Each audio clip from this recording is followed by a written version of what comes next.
और आज आप मार्केट में जाते हैं, लोग आपसे मिलते हैं और बोलते हैं यहाँ कुछ नहीं होता, ये फालतू का काम है, जोड़ने का बिजनेस है, लोगों को मेंबर बनाने का बिजनेस है, ये जोड़ने तोड़ने का काम मेरे से नहीं हो सकता, ये पागल बनाने का बिजनेस, ऐसी ऐसी बात लोग आपसे बोलते हैं, हाँ या ना? वो पता है क्यों बोलते हैं? जब 2016 में हमने इस बिजनेस की शुरुआत वाराणसी धरती के अंदर किया था, तो ये जो फ्रंट चेयर पे बैठे हुए हैं, मुझे लगता है 99% लोग सफल हो गए, 1-8% छूट गए होंगे अपने दिमाग खराब होने की वजह से। हाँ, जो छूटे वो अपनी दिमाग खराब होने की वजह से छूटे, मैं आपको बता दूं। कभी बोलते हैं ना कि जब सर पे शनिदेव तांडव मचाए तो इंसान खुद ही कूद जाता है। तो कई लोगों का शनिदेव तांडव मचा रहे थे तो कई लोग कूद गए बीच में ही। कई लोग एमडी बनने चले गए किसी कंपनी के, कई टॉप लीडर बनने चले गए, कई को किसी ने बता दिया भाई तू ही महिपाल सिंह बन जाएगा, आजा मेरी कंपनी, तो वहां चले गए। लेकिन हालांकि वो 1% लोग ही थे, 1-8% लोग जरूर डिस्टर्ब हुए, लेकिन जो 5 साल तक इस संस्था के साथ बने रहे, जिन्होंने साथ दिया, आज वो सारे फ्रंट लाइन पे करोड़पति बन के बैठे हुए हैं।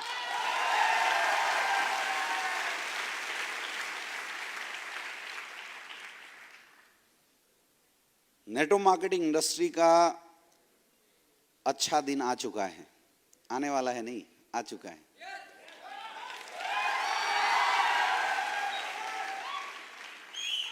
एक्चुअल मोदी जी नारा देते जाते हैं, पीछे से हम लोग पूरा करते जाते हैं।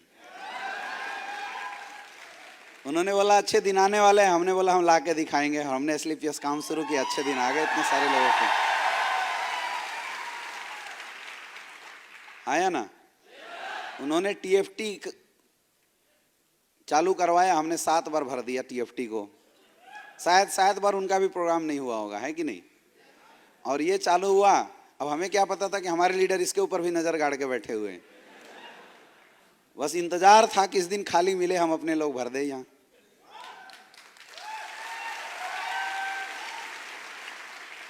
ये बातें क्या दर्शाती हैं? ये बातें क्या बताती हैं?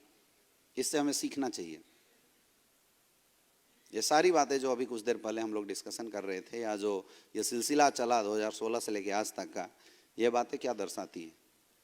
ये बातें दर्शाती है नेटवर्क मार्केटिंग इंडस्ट्री में कैरियर था, है और बनेगा, अगर सही कंपनी का चुनाव हो तो।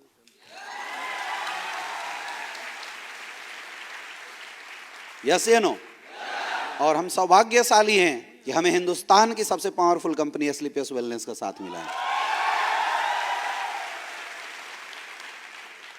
मैं हमेशा बोलता हूं ना, प्लेटफॉर्म अच्छा ना हो तो इंसान कितनी भी ताकत लगाए, कितनी भी जोर लगाए, सफल नहीं हो सकता है। और अगर प्लेटफॉर्म अच्छा मिल जाए तो कमजोर लोगों को भी आगे बढ़ा देता है। हमारे पास तो अच्छा प्लेटफॉर्म मिल चुका है, लेकिन उसके बावजूद, अच्छे प्लेटफॉर्म के बावजूद भी, अच्छी लीडरशिप के बावजूद भी अगर हम सफल ना हो पाए तो गलती किसकी होगी? खुद की होगी। आज हम लोग यहाँ इकट्ठा हुए मेरे दोस्त, उन गलतियों को सही करने के लिए जो आज से पहले अपने बिजनेस में करते समय हम सारे लोग करते आ रहे थे और कर रहे थे, करेंगे। जो कर रहे थे वो आज के बाद सही हो जाना, जो कर रहे हैं वो आज के बाद सही हो जाना, और जो करने वाले हैं अभी से सतर्क हो जाना, अलार्म लगा देना, क्योंकि आज वो बातें हम करेंगे, आज वो बातें करेंगे कि एक लीडरशिप को इस इंडस्ट्री में सफल होने के लिए क्या क्या करना चाहिए। उससे पहले माय डियर फ्रेंड, बहुत सारे ऐसे लोग होंगे जो नए होंगे, जो मुझे नहीं जानते होंगे। कितने ऐसे लोग हैं? अच्छा, कितने लोग मुझे जानते हो? कैमरे वाले दिखाना यार, कितने लोग जानते हो? मतलब हम भी फेमस हो गए हैं क्या? ये इंडस्ट्री की ताकत है माय डियर फ्रेंड। बनारस में 5 साल पहले कोई जानता नहीं था, आज इतने सारे लोग जानने वाले लोग, इतने प्यार करने वाले लोग मिल गए। इससे बड़ा अचीवमेंट और क्या हो सकता है? आप सारे लोग मुझे जानते हो। कितने ऐसे लोग हैं जो पहली बार मेरे से ऐसे किसी ट्रेनिंग में मिल रहे हैं? बाकी इतने नए लोग हैं, आज से पहले आप हमारे किसी ट्रेनिंग में नहीं आए, कहीं देखा? कहां? अच्छा, यूट्यूब पे देखा। अच्छा, और फेसबुक पे देखा होगा। चलिए, ये तो खुशी की बात है कि यूट्यूब और फेसबुक दोनों मिला के कम से कम 1.5 लाख लोग अभी मुझे वहां भी जानना शुरू कर दिए हैं। लेकिन वो सब कुछ मैं करता आप ही लोगों के लिए हूँ। माय डियर फ्रेंड, फिर भी मैं अपना परिचय जरूर देना चाहूँगा। आज की सेशन को शुरू करने से पहले मेरा नाम अमित दुबे हुआ और नेटवर्क मार्केटिंग इंडस्ट्री को मैं दिल जान से प्यार करता हूँ। आज से करीब 7-8 साल पहले मुझे ये इंडस्ट्री माइंड में इंट्रोड्यूस करने का मौका मिला था। मैं पढ़ाई कर रहा था और उसी समय ये इंडस्ट्री मुझे अपनी ज़िंदगी में देखने का मौका मिला था पहली बार। लेकिन बोलते हैं बहुत कम ऐसे लोग होते हैं जिनको पहला प्यार अच्छा मिल जाए। अच्छा, यंग लोग हैं, उनके चेहरे की हंसी देखो। मैं समझा कुछ और रहा हूं, ये सोच कुछ और रहे हैं।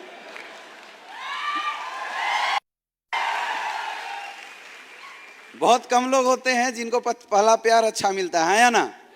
और ये भी सत्य है कि बहुत कम लोग ऐसे होते हैं जिनको नेटवर्किंग में पहली कंपनी सही मिल जाए। आप में से कितने ऐसे लोग हैं जो पहली बार पहली कंपनी एस्क्लेपियस वेलनेस ज्वाइन हुए और बाकी लोग कहीं से मारे खाए हुए लोग हो? कोई बात नहीं, दूसरा प्यार भी अच्छा होता है। शादी में वही मैक्सिमम बदलता है और लंबा चलता है। तो ऐसी मुझे नॉलेज नहीं था इस इंडस्ट्री का। मैंने उस समय एमबीबीएस का एग्जाम क्वालिफाई किया था और उस समय ये इंडस्ट्री मुझे देखने का मौका मिल गया। तो पढ़े लिखे लोगों की ना एक ईगो होती है, हम जल्दी किसी की सुनते नहीं हैं। आप में से भी बहुत सारे लोग होंगे जो अच्छे पढ़े लिखे होंगे, तो जब आपका अपलाइन आपको कुछ बताने की कोशिश करता होगा तो बोलते साले ये मुझे क्या सिखाएगा, मैं तो इंजीनियर हूँ, मैं तो डॉक्टर हूँ, हाँ या ना? तो इस मानसिकता के हम भी शिकार थे, क्योंकि बहुत बड़े खानदान से आते नहीं थे कि माँ बाप बहुत बड़ी मेंटेलिटी दे। पिताजी किसान थे तो बहुत बड़ी मेंटेलिटी मिले नहीं। बचपन से यही सिखाया गया था कि बेटा पढ़ो लिखो और नौकरी करो। नौकरी पता नहीं मुझे रास नहीं आती थी, तो मैंने एमबीबीएस इसलिए चूज किया था कि अगर मैं डॉक्टर बन जाऊंगा तो सेल्फ एम्प्लॉय बन जाऊंगा, अपना मस्त हॉस्पिटल खोलूंगा, अपना प्रैक्टिस करूंगा, बैठा रहूंगा, लाइन लगा के लोग आते रहेंगे, देखता रहूंगा पर्ची से, और बड़े आराम से पैसा कमाऊंगा, क्योंकि डॉक्टर से ज़्यादा आसानी से पैसा इस दुनिया में कोई नहीं कमाता है या ना? तो मैं भी मजे की जिंदगी लेके जाने वाला था। और उस समय जस्ट जो प्री एंट्रेंस एग्जाम होता है एमबीबीएस के एग्जाम, हमने क्वालिफाई किया था और गलती से एक इंसान मेरी जिंदगी में नेटवर्क मार्केटिंग इंडस्ट्री का प्लान लेके आ गया। यकीन बता रहा हूं, शुरुआत में किसी को ना भरोसा होता है और ना किसी को इस इंडस्ट्री पे इतना बड़ा विश्वास होता है कि इतना बड़ा काम हो सकता है। आप में से भी बहुत सारे ऐसे लोग होंगे जिन्होंने इस बिजनेस को ज्वाइन तो किया होगा, लेकिन आज भी ये भरोसा नहीं कर पा रहे होंगे कि मुझे यहां से करोड़ों रुपए की इनकम आएगी। 99% लोग ऐसे हैं यहां बैठे हुए जिनको ये भरोसा नहीं हो रहा होगा कि मेरी भी यहां से करोड़ों रुपए की इनकम आएगी। क्या मैं सही बोल रहा हूं? हाँ, फिर क्यों आए हो यहां?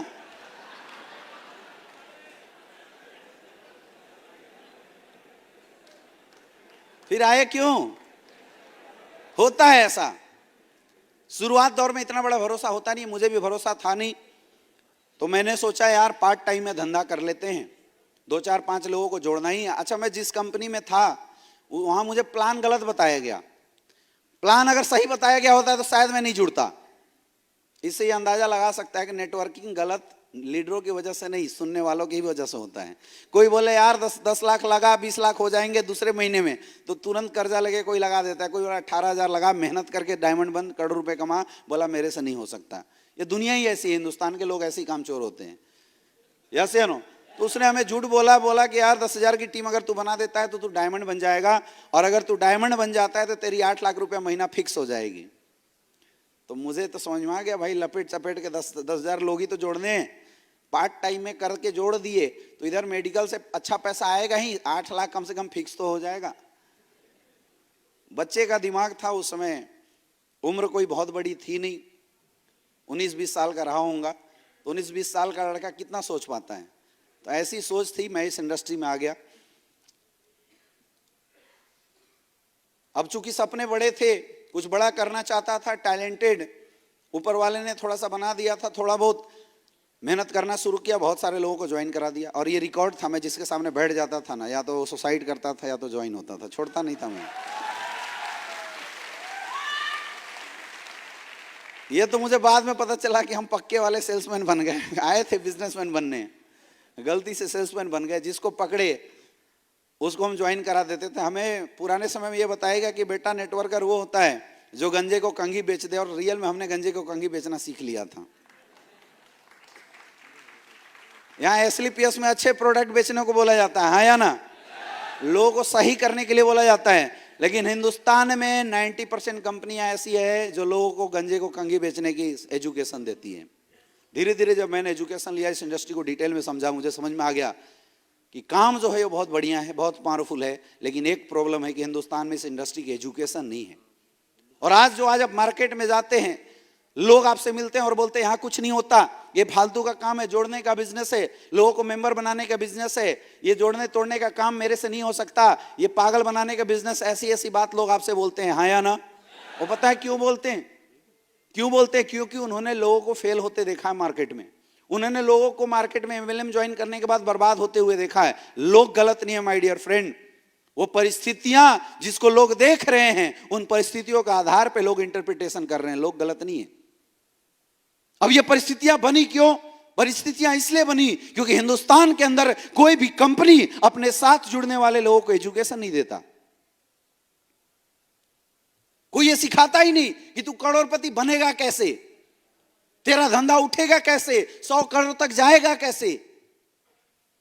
कोई ये सिखाता नहीं है, और ये कमी मुझे समझ में आ गई थी। आज लोग फालतू क्यों भटक रहे हैं? कोई इजी में लाके उनको क्यों गुमराह कर देता है? 10 कंपनी में क्यों चेंज करना पड़ता है? साफ बात है, एजुकेशन नहीं है। अरे एक बार कोई इंसान गलत जगह जाए तो हम बोल सकते हैं नॉलेज की कमी है, दोबारा जाए तो बोल सकते हैं गलती से चला गया, तीबारा जाए तो बोल सकते हैं गलती की, चौथी बार जाए मतलब बेवकूफी से जा रहा है। एजुकेशन नहीं है, वो बेवकूफ है। यस या नो? और हिंदुस्तान के अंदर इस इंडस्ट्री को लेके ये बहुत बड़ी गैप मुझे समझ में आई थी, एजुकेशन की कमी होना।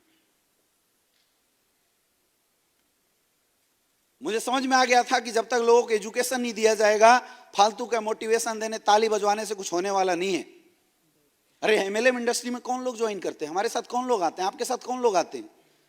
गरीब तबके के लोग, मिडिल क्लास के लोग, जिनकी महीने की तनख्वाह 20,000 30,000 रुपए की होती है, हाँ या ना? 20,000 30,000 महीने तनख्वाह कमाने वाले लोग 15 से 16,000 रुपए लेके आपको देते हैं। यकीन मानना दोस्त, 90% लोग जरूर प्रोडक्ट की जरूरत होती तो देते हैं, लेकिन जो 10% लोग जैसे आप लोग यहाँ बैठे हैं, ये लोगों ने पैसा प्रोडक्ट के लिए नहीं, अपनी जिंदगी के लिए दिया था। ये वो लोग हैं जो समाज से सताए हुए हैं, ये वो लोग हैं जिनको कहीं नौकरियां नहीं मिली, ये वो लोग हैं जिनको किसी कारणवश पढ़ाई अच्छे से करने का मौका नहीं मिला, या तो घर की गरीबी या मजबूरी ने इन्हें बचपन से ही नौकरी में ढकेल दिया। कुछ पैसा कमाना नहीं तो परिवार नहीं चलेगा, मर जाएगा। बहुत सारे लोगों की मजबूरी जरूर होगी। माँ बाप मजबूत नहीं रहे होंगे तो पढ़ाई नहीं करवाया, किसी का पढ़ाई बीच में छूट गया होगा। ऐसे लोग इस इंडस्ट्री के अंदर आते हैं, है या ना? ट्राई किए होंगे 10 साल 15 साल, उसके बाद कहीं नौकरी नहीं मिली, थक गए, परेशान हो गए, सपनों को मार के जिंदगी जी रहे थे, और तब ये इंडस्ट्री मिलता है, लोग इसमें ज्वाइन करते हैं। इस तबके के लोग हमारे साथ ज्वाइन होते हैं। और मैं बताऊं, अगर इस तबके के लोग की एक आस अगर हम जला रहे हैं और अगर उस आस को पूरा नहीं किया ना, तो बहुत दुख होता है।